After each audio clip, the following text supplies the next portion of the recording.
Selamat datang di Langkah Sukses. Langkah demi langkah untuk menuju kesuksesan. Di video ini, kita akan belajar tentang Psychology of Money.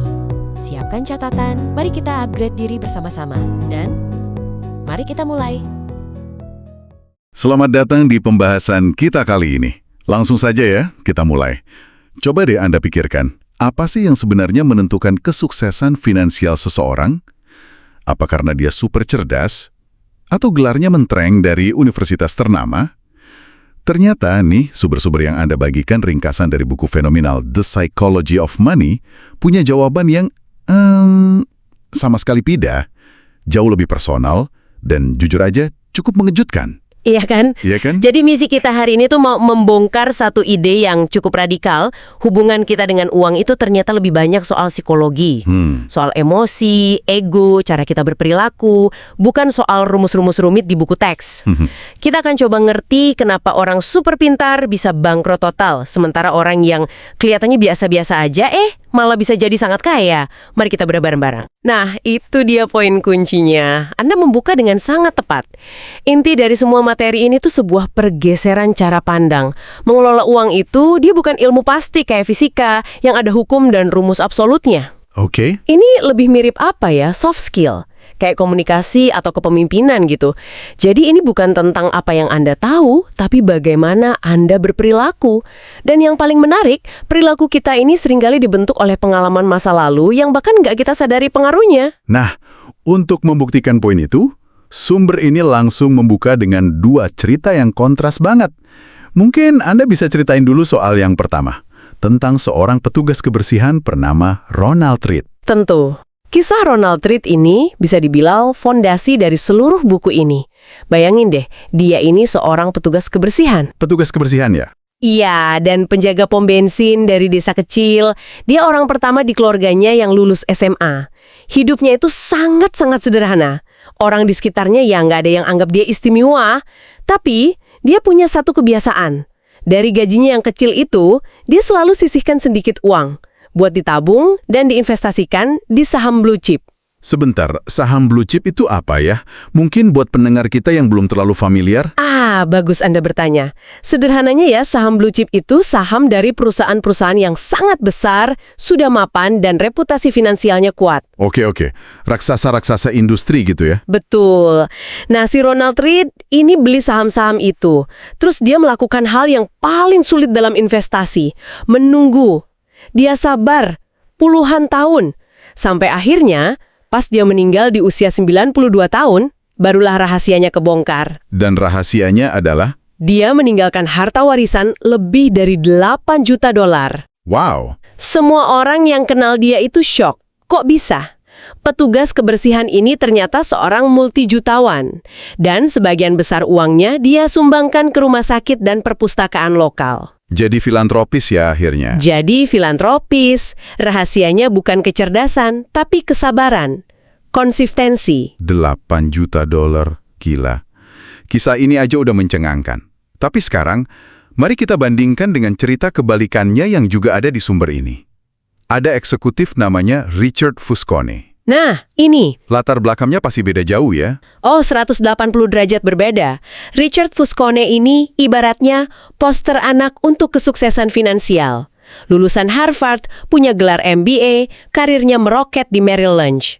Saking suksesnya, dia bisa pensiun di umur 40-an buat jadi filantropis.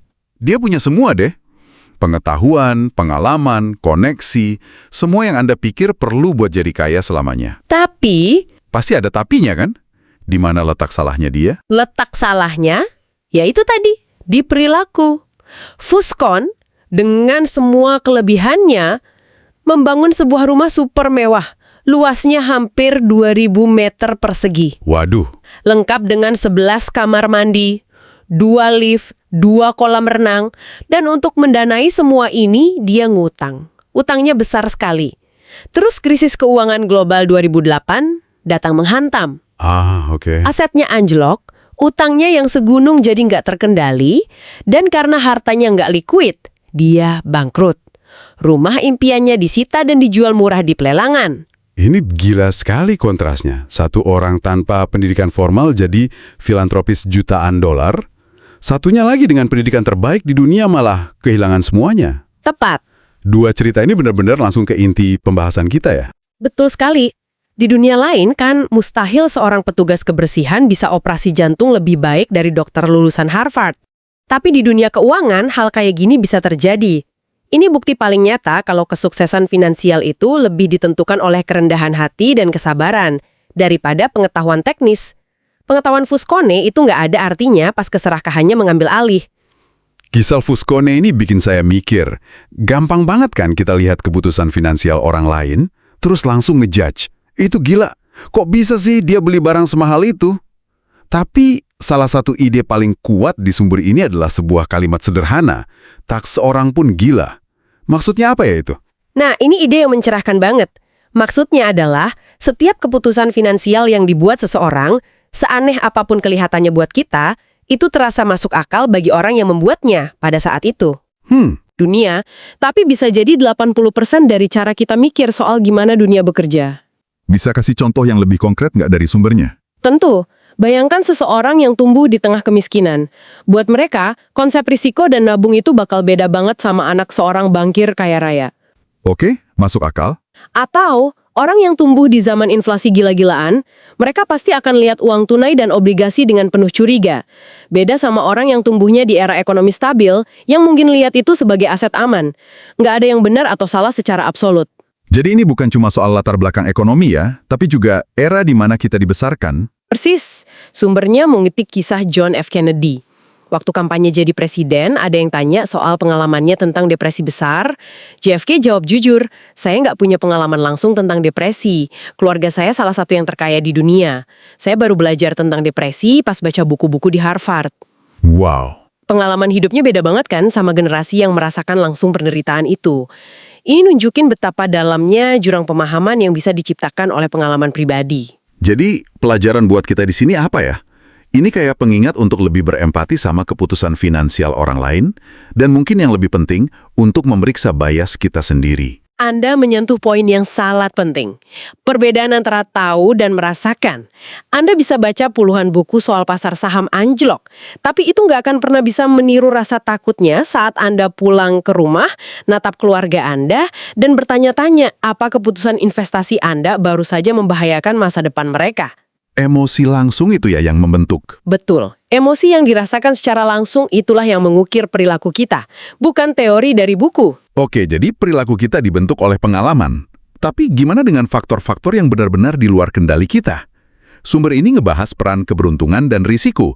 Dan ada contoh soal Bill Gates yang kayaknya beda dari yang biasa kita dengar. Betul sekali. Cerita Bill Gates yang umum kita dengar, kan dia jenius yang putus sekolah, terus bangun Microsoft. Tapi sumber ini menggali lebih dalam. Di tahun 1968, Bill Gates itu sekolah di Lakeside, sebuah sekolah swasta di Seattle.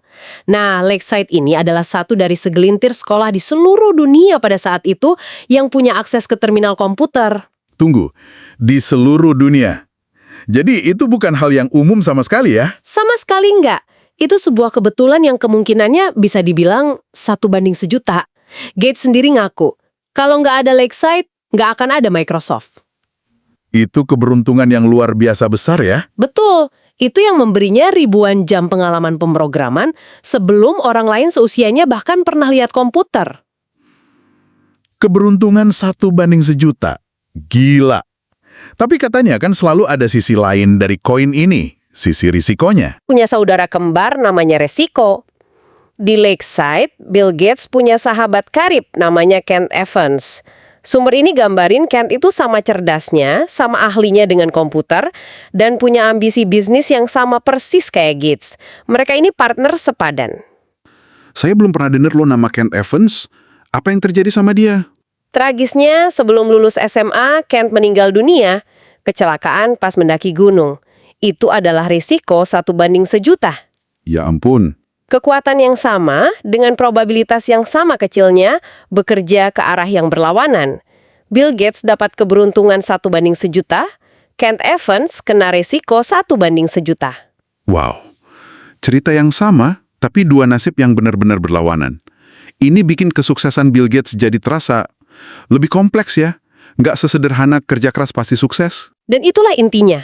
Keberuntungan dan resiko itu adalah pengakuan bahwa hasil dalam hidup kita nggak 100% ditentukan oleh usaha individu. Dunia ini terlalu kompleks. Kita cenderung muji sukses sebagai buah kerja keras murni dan nyalahin gagal karena keputusan yang buruk. Padahal seringkali ada faktor X yang nggak kelihatan. Lalu, pelajaran praktis yang bisa kita ambil dari sini apa dong? Apa kita harus pasrah aja sama nasib? Bukan pasrah, tapi lebih ke kerendahan hati. Pertama, hati-hati pas mengidolakan seseorang secara ekstrim atau meremehkan kegagalan orang lain.